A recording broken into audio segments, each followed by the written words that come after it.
وکیل ولایت امیر المومنین جناب قبلہ آصف رضا علوی صاحب آج کی اس نماز ولایت کا اگلا سجدہ ادا کریں گے۔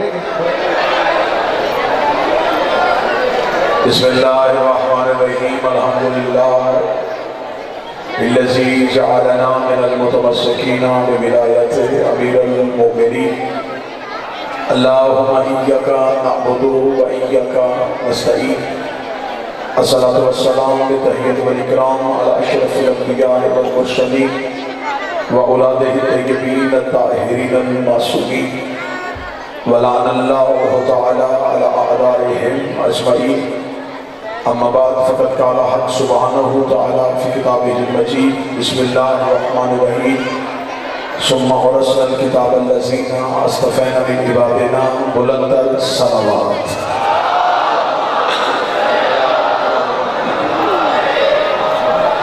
دعائے والدان عزت بارگاہ عزت میں ہوئے ہر صاحب عزت کی عزت کو محفوظ فرمائے۔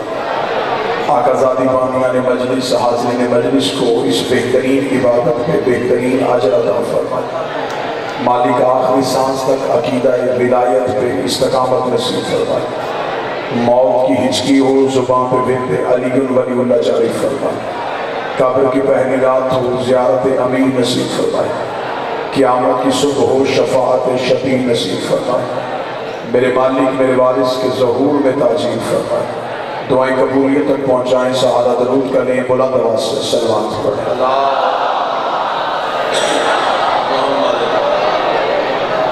اجازت ہے ذکر شروع کیا جا سکتا ہے۔ لکڑیوں کے ڈھیر پہ بیٹھا تھا یزید کا باپ، یا دربار میں آ گیا علی کا بیٹا۔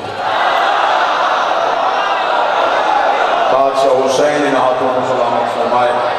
آقا زادی صاحب کو کبھی کسی کا محتاج نہیں، بالکل بغیر کسی تمہید کے مرحلے سے گزرے۔ بادشاہ حسین نے عطا فرمائے۔ لکڑیوں کے ڈھیر میں بیٹھا تھا یزید کا باپ، اور دربار میں آ گیا علی کا بیٹا حسن۔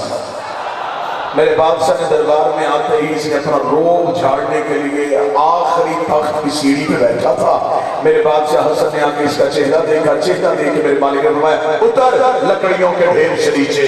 اس نے کہا حسن یہ تو ممبر ہے۔ فرمایا ممبر ہے تو جا کے اپنے باپ کی جگہ پہ بیٹھ۔ جو جتنے حسن کے نوکر بیٹھے، ممبر ہے ہمارے نانا کا، تو نے بیٹھنا ہے اپنی باپ کی جگہ۔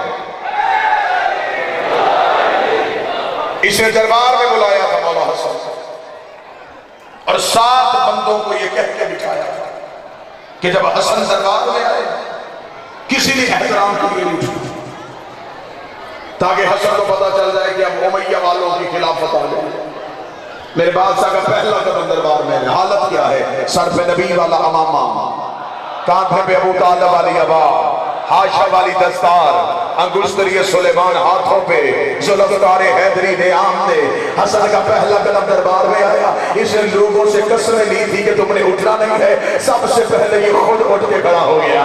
اس کا اٹھ کے کھڑا ہونا تھا۔ ساتھ کے ساتھ بندوں نے کہا تو نے ہم سے قسمیں لی تھی کہ اٹھنا نہیں ہے، اب تو حسن کے احترام میں کیوں اٹھا؟ جملے تاریخ میں نہ ہو، میں زبان کاٹ دو۔ اس نے دیکھے گا چوہی حسن نے پہلا قدم دربار کے اندر رکھا۔ مجھے حسن کے پروردگار کی قسم ہے کہ حسن کے پیچھے ایک آگ کا دیو آ رہا تھا، جس کے ہاتھ میں آگ کا تازیانہ تھا۔ اس نے آ کے میرا کان پکڑیا، اور دیکھ حسن آ گیا۔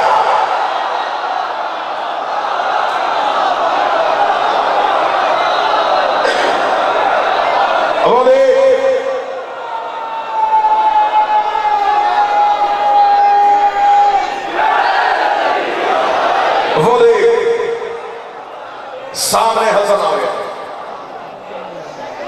میرے بادشاہ حسن دربار میں داخل ہوئے۔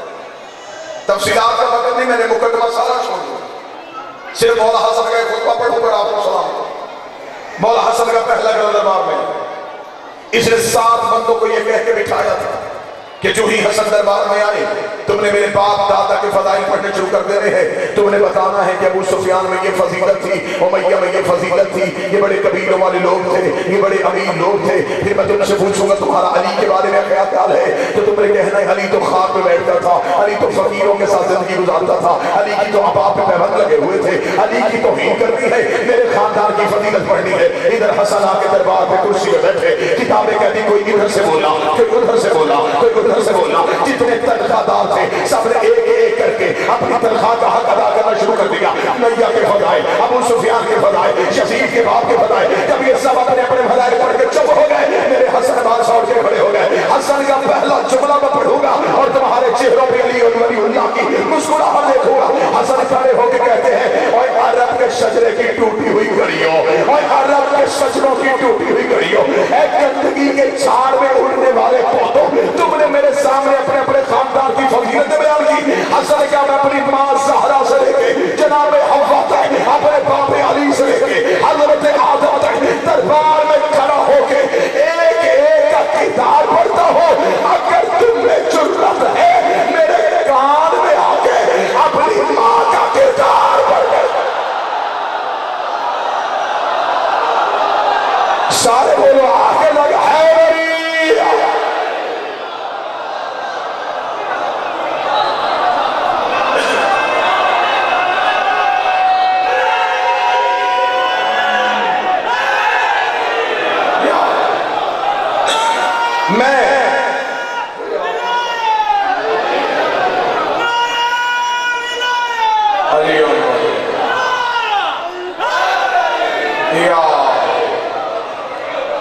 میں اونچی آواز میں اپنے خاندان کا شجرہ پڑھتا ہوں, تم اونچی آواز میں نہیں,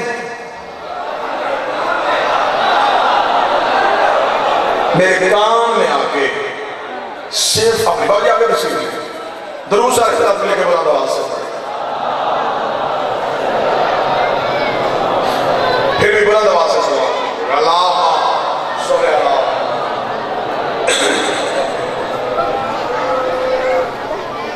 عزاداری کی صف کے بہترین نمازی جناب سید ارشد شبیر شرازی صاحب مالی صحت کے ساتھ زندگی عطا فرمائے, مکمل صحت والی زندگی عطا فرمائے. صف اعلیٰ کی زینت میرے مولا حسین کے ماتھے, بادشاہ حسین سے میرے مولا حسن نے فرمایا کان میں آ اپنی ماں کا کردار پڑھ کے سناؤ. بشار جاب صاحب مجھے بادشاہ حسین کی عزت کی قسم ہے, جملہ میرا ہوتا میں دلیل دیتا, جملہ میرے بادشاہ حسن کا ہے. اتنا بڑا جملہ ہے کہ کوئی بندہ دلیل مانگے گا نہیں, کیونکہ جملہ ہی حضرت حسن کی بارگاہ سے نکلا ہے. ادھر میرے مولا حسن کا اتنا جملہ کہنا دیا, پیچھے سے ایک بندے نے اٹھ کے علی کی شان میں گستاخی کی, اتنا کہنا تھا. حسن نے اس کی طرف دیکھا, تو بولا تو اسی کا بیٹا مشہور نہیں جس کا باپ 2 سال تجھ سے چھوٹا ہے. بولو تو اسی کا بیٹا جس کا باپ تجھ سے 2 سال چھوٹا ہے, تو نے میرے باب علی کے خلاف بکواس کی. یہ کہنا تھا اب کھڑا ہوا میرا بادشاہ حسن. حسن نے کہا میرے عرب کے جاہلو, مقابلہ حسن سے کرتے ہو, تم نے اپنے اپنے خاندان کی فضیلتیں پڑھی, اب میں بتاتا ہوں کہ میں کون ہوں. حسن کی آواز آئی, میں صفا کا بیٹا ہوں, میں مروہ کا بیٹا ہوں, میں منا کا فرزند ہوں, میں ذریت ابراہیم ہوں, میں شجرہ طیبہ کا ثمر ہوں, میں نسل اسماعیل ہوں, میں یوسف الدین کا بیٹا ہوں, میں قائد علماء جلیل کا بیٹا ہوں, میں فاتح درین کا بیٹا ہوں, میں دکتہ بھائی بسم اللہ کا بیٹا ہوں, میں بلود حرم کا بیٹا ہوں, میں سردار حلاتا کا بیٹا ہوں, میں یاسین کے دل کا بیٹا ہوں, میں الحمد کے سر کا بیٹا ہوں, میں قرآن کے مالک کا بیٹا ہوں, میں کل اللہ کی زینت کا بیٹا ہوں, میں ایلیا کا بیٹا ہوں, میں زبور کے مالک کا بیٹا ہوں, میں اس کا بیٹا ہوں جس نے آدم کی توبہ قبول کروائی تھی, میں اس کا بیٹا ہوں جو نوح کا سفینہ نجات ہو لے کے آیا تھا,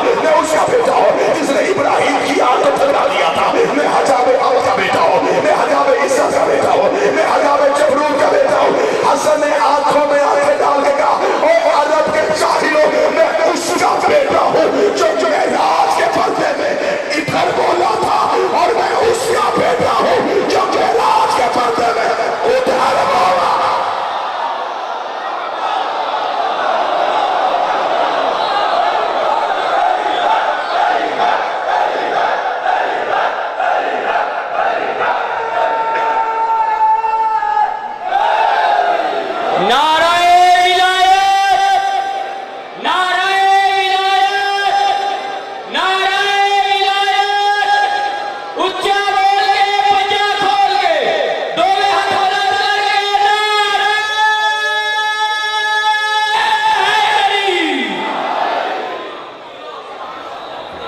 میں اس کا بیٹا ہوں جو معراج کے پردے میں ادھر بولا تھا.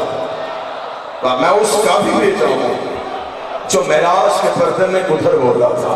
یہ کہہ کے حسن نے کہا مقابلہ ہم سے کرتے ہو؟ میں چاہوں رات کو شام کر دوں.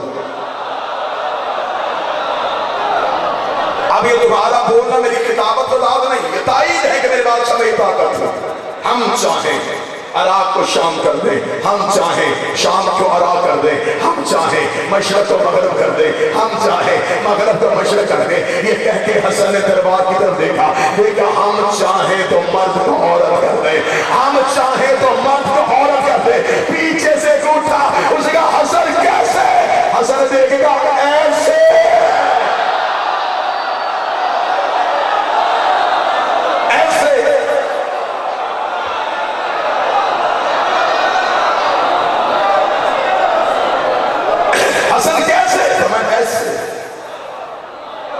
اٹھا تھا بیٹھ گئی، آیا تھا چلی گئی. وزیر آباد بولے نہ بولے مجھے علی کی ولایت کی قسم ہے، علی کا دشمن مردوں میں بھی بیٹھا ہو تو عورت ہوگا.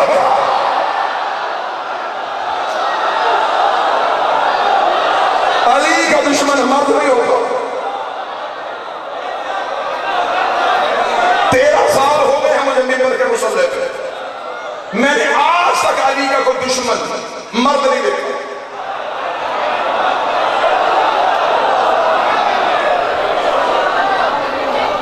یہ کیسی مردان کی ہے کہ مجلس مجمع میں سننی، اعتراض کمرے میں جا کے کرنا.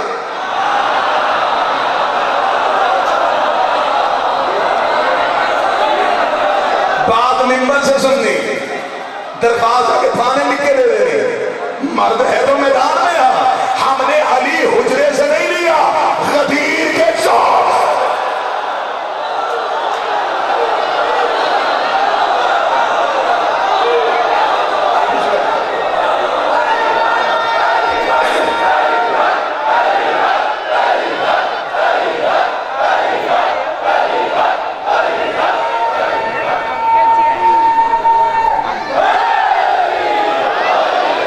حسن کیسے؟ حسن کی واضح ایسے.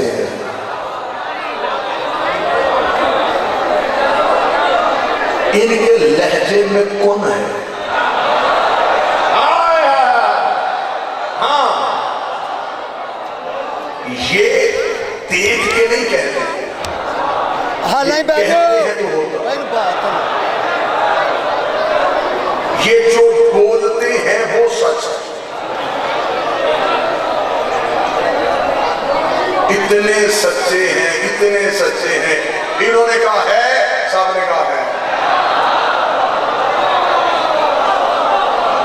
کریں تو ہم کریں گے بابا جی. ہم تو پڑھتے ہیں صرف علی کی ولایت. شیعہ نصیری نہیں ہے، شیعہ توحید کا منکر نہیں ہے، لیکن ہم آل محمد کے اختیارات کو بھی نہیں چھوڑتے. یہ اللہ نے اختیار آل محمد کو دیے. میں مولوی کے کہنے پہ چھوڑ دوں. دن میں 5 دفعہ مولوی مسجد کا لاؤڈ اسپیکر بڑی بریک بات کرنے لگا ہوں اور مجھے مجمع میں دیکھنا ہے کون بندہ جو بات کو ایسے پکڑتا ہے. دن میں 5 دفعہ مولوی مسجد کا لاؤڈ اسپیکر کر اللہ اکبر، اللہ سب سے بڑا ہے. اس کے ساتھ پہ قرآن رکھ کے پوچھئے سب کون ہے؟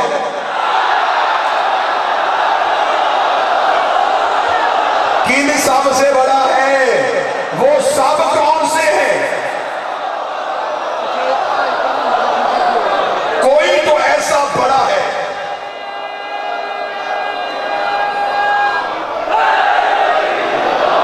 بابا جی مولا حسین کی زندگی کا سمے ساری زندگی گزر گئی آپ کی سفر اللہ پہ. آپ نے ممبر میں سامنے بیٹھ کے آپ کے سامنے ہم نے پڑھنا شروع کیا.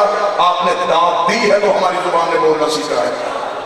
کسی کے گھر مہمان جائے نا تو میزبان جو ہے وہ اپنے کسی بچے کو بلا کہتا ہے یہ میرا سب سے بڑا بیٹا ہے. یہ اس بات کی دلیل ہے اس گھر میں کوئی چھوٹا بھی ہے. اگر وہ کہنا یہ میرا اکلوتا بیٹا ہے تو وہ نہیں پوچھتا تیرے کل بیٹے کتنے ہیں. اس کا مطلب ہے کہ سب کہنا اس بات کی دلیل ہے کہ کوئی اور بھی ہے. تو نے کہا اللہ سب سے بڑا ہے، اس کا مطلب کوئی ایسے بڑے جھکتے ہیں جن کو جھکتا دے کے وہ تکبر کر کے کہتا